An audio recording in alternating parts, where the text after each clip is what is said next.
दीप मानसिक मंदबुद्धि परामर्श केंद्र जो जोधपुर में स्थित है, ये ऑटिज्म से प्रभावित बच्चों के सर्वांगीण विकास के लिए कार्य कर रहा है।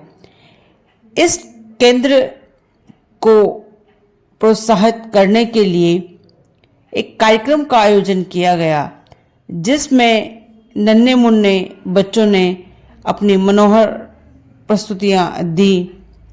डॉक्टर चंद्रकला मैम का ये प्रयास है कि ये बच्चे आज स्टेज तक पहुंच पाए। आइए देखते हैं इस कार्यक्रम की कुछ झलकियां और इनके इस प्रयास को देते हैं एक सलामी।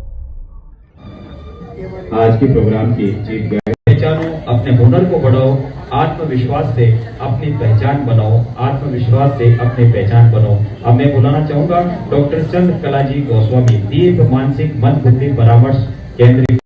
इस बच्ची को हमने हर तरीके की ट्रेनिंग दी। दीप काउंसलिंग सेंटर पर physiotherapy, speech therapy, attention therapy, concentration therapies, all therapies provide होती है, बिहेवियर थेरेपी। ये बच्ची 6 साल तक आई और उसके बाद NIOS से इसकी 10th कंप्लीट हुई एंड देन लाडनू में शादी हुई और अभी मातृत्व के सुख में जाने वाली है। पिताजी के पुलिस विभाग में है। ये विकास की बड़ी बहन है, जो आपके सामने जिसने अभी मैं निकला गड्डी लेके गाने पे डांस किया, उसकी बड़ी बहन है। बहुत खुशी होती है जब किसी, कहते हैं ना, भगवान भी कहते हैं किसी एक की जिंदगी सुधार दो, ऊपर जगह मिल जाएगी। तो बहुत खुशी होती है कि जब इन बच्चों ने हमें सपोर्ट करके हमारे साथ आगे बढ़े। दीप काउंसलिंग सेंटर पिछले 13 साल से रन कर रहा है। अपनी इन्फेंसी स्टेज को कंप्लीट करते हुए वो एडोलेसेंट स्टेज पर है। मैं चाहूंगी कि आप सभी ऑफिसर्स अपना वैल्यूएबल टाइम निकाल के एक बार विजिट करें, दीप काउंसलिंग सेंटर पे पधारें और इन बच्चों के साथ समय समय पर अपना थोड़ा सा टाइम इन्हें वहां दें। Thank you so much. Gaurav है, जो कि पिछले काफी टाइम से नहीं चल पाता था, नहीं बैलेंस था, बैठने में भी बैलेंस नहीं था, और नाउ अ डे ये बिना सपोर्ट के चल रहा है और स्टेयर क्लाइंबिंग कर रहा है विदाउट मिनिमम सपोर्ट। गौरव चल के बताएंगे। चलो ना।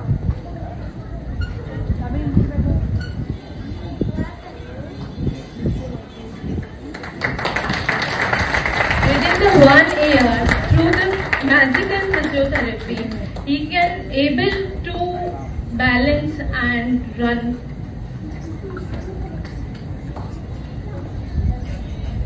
And one of the Athar, जिनमें हालांकि काफी कम टाइम हुआ है अथर को, लेकिन फिर भी इसमें पहले जब ज्वाइन किया था हेड कंट्रोल नहीं था, अनेबल टू सिट। नाउ इसमें हेड कंट्रोल भी है और सिटिंग बैलेंस भी है।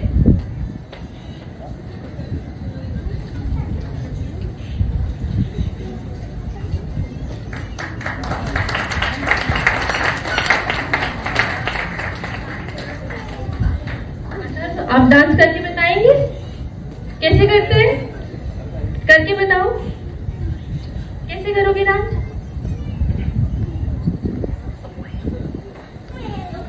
Thank you.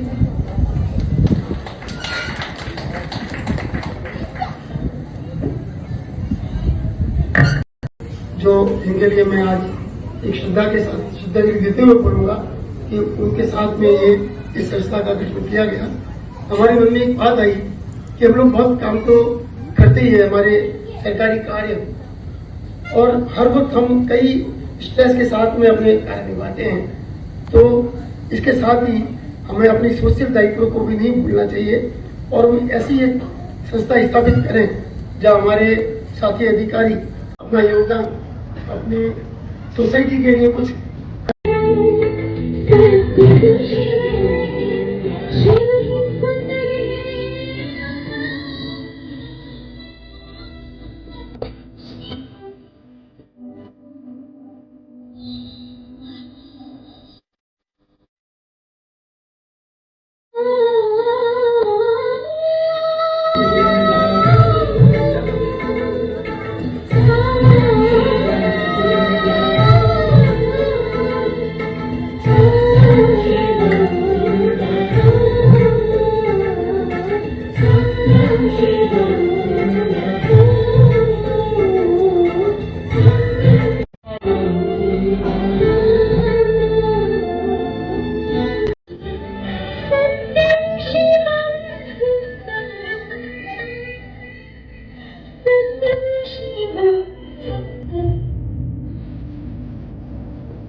मुख्य अतिथि श्रीमती सुषमा जी बोरा मैडम, विशिष्ट अतिथि अनुराधा जी, इस कार्यक्रम के क्रिसमस के साथ मिलकर इस कार्यक्रम को आयोजित कराने में प्रधानी डॉक्टर चंद्रकला जी, मेरे सचिव विजय शर्मा जी और आप सभी। कभी तो सोच रहे थे कि क्या करें, कुछ अलग करें कि हम क्या खुशी दे सकते हैं। तो मैडम चंद्रकला जी से मिले और उनके वहां पता लगा कि इसी तरह से जो कुछ बच्चे हैं जो इंटेलेक्चुअली ईश्वर ने जिनको कुछ कम समझ दी है, हम उनके साथ भी रहें और उन माता पिता के साथ भी हम कुछ समय गुजारें, क्योंकि वो लोग किन चुनौतियों के साथ में अपने बच्चों को अपने जो शहीदों की विधवाएं थी उनका एक सम्मान समारोह किया, जिसमें यहाँ के लेफ्टिनेंट जनरल सम्मिलित हुए और उन सभी का सम्मान के साथ में कुछ आर्थिक योगदान भी हमने प्रत्येक को 51,000 रुपये देते हुए भी किया। उसके बाद में हमने एड्स पीड़ित बच्चों की जो एक स्कूल चलती है उन बच्चों के साथ भी एक दिन गुजारा और हमारे सारे अधिकारी भी वहाँ थे, उनके साथ में गेम्स भी खेले, खाना खाया उनके साथ में। तो उनके साथ खुशियां बांट के हमें जो खुशी मिली, जो संतुष्टि मिली, अधिकारियों ने एक मत से कहा कि आप ऐसी संस्था कायम करें, ईश्वर ने दिया है, लेकिन वो कितना बखूबी अपना प्यार के साथ निभा रहे हैं और उनको आगे बढ़ा रहे हैं। अभी इस संस्था के बारे में दीवा जी ने मुझे कुछ लिख के भी दिया है, मैं आपको उनकी तरफ से बोल रहा हूँ। कुछ लोग ऐसे हैं जो शामिल नहीं हो पाते, मुख्य धारा में बन नहीं पाते हिस्सा विकास का सही अर्थों में। जब उन्हें जोड़ा जाएगा, उनके प्रति अपने दायित्वों को ओढ़ा जाएगा, तभी सच्चे अर्थों में विकास कहलाएगा। थैंक यू दीवा जी। इस प्रोग्राम को आगे बढ़ाने से पहले मैं जरूर आपको बताना चाहूंगा कि हमारे बीच में आज वो दो महान विभूतियां सामने आई है और हमारे अतिथि के रूप में आई है और उन्होंने अपना बड़ा बहुमूल्य समय निकाला है। हम अधिकतर के प्रोग्राम में जाते थे कि आपने अपना समय निकाला, सभी होते हैं, लेकिन वाकई इनका समय तो समाज को पूरी तरह से समर्पित समय है। उसमें से निकाला हुआ समय हमको दिया है। पहले हमारे एंकर साहब कह रहे थे कि मैं इसके बारे में कुछ परिचय दे दूं, मैं कहा नहीं, ऐसा मैं नहीं कर सकता। इनका परिचय मैं अपने दिल की गहराइयों से देना चाहता हूँ कि ये क्या लोग हैं जिनके दिल में कितना भाव है। ये एक अनुबंध नाम से ओल्ड एज हाउस चलाती है, जिसमें उन वृद्धजनों को अपना प्यार दे रही है जो जिनके परिवार वालों ने, अपने बच्चों ने, अपने परिवार के और लोगों ने उनको निराशित कर दिया। आज के इस जमाने में आप लोगों ने बहुत सुना होगा, देखा भी है कि कई वृद्धजन जो है वो किसी भी तरह की साज संभाल नहीं कर पा रहे। कोई भी लोग, ऐसे लोगों को अपने यहाँ पे एक घर बनाया अनुबंध के नाम से और इस कुटीर में वाटिका में उन्होंने 2-4 लोगों से जो शुरुआत करी थी, वो करीबन आज 100 से भी 125 लोग उनके वहाँ हैं। और खास बात है, कोई धर्म नहीं, कोई वर्ग नहीं, कोई जाति नहीं, इनके लिए कोई मतलब नहीं है। यहाँ तक कि ये उनकी अंतिम संस्कार भी स्वयं उनकी अर्थी को अंदर देते हुए ये लेके जाती है। ऐसे मानव हम इस दुनिया में कहाँ पाते हैं? हमारे बीच में आज हमारे, मैं उनका बहुत करता हूँ कि वो उन्होंने समय निकाला।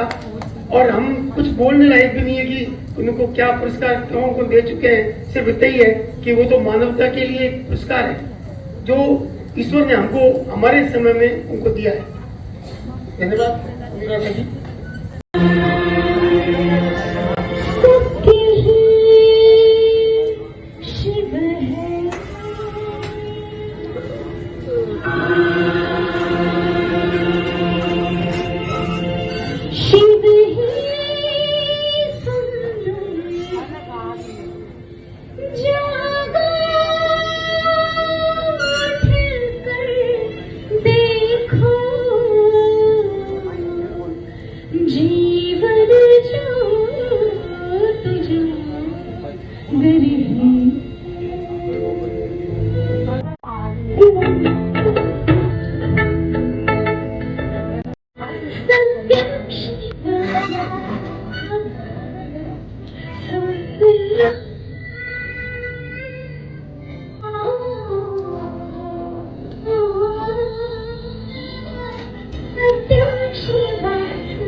आशा है आज का ये एपिसोड पसंद आया होगा। पसंद आए तो लाइक करें, चैनल को सब्सक्राइब नहीं किया तो सब्सक्राइब करें और फिर मिलते हैं ऐसे ही किसी कार्यक्रम में।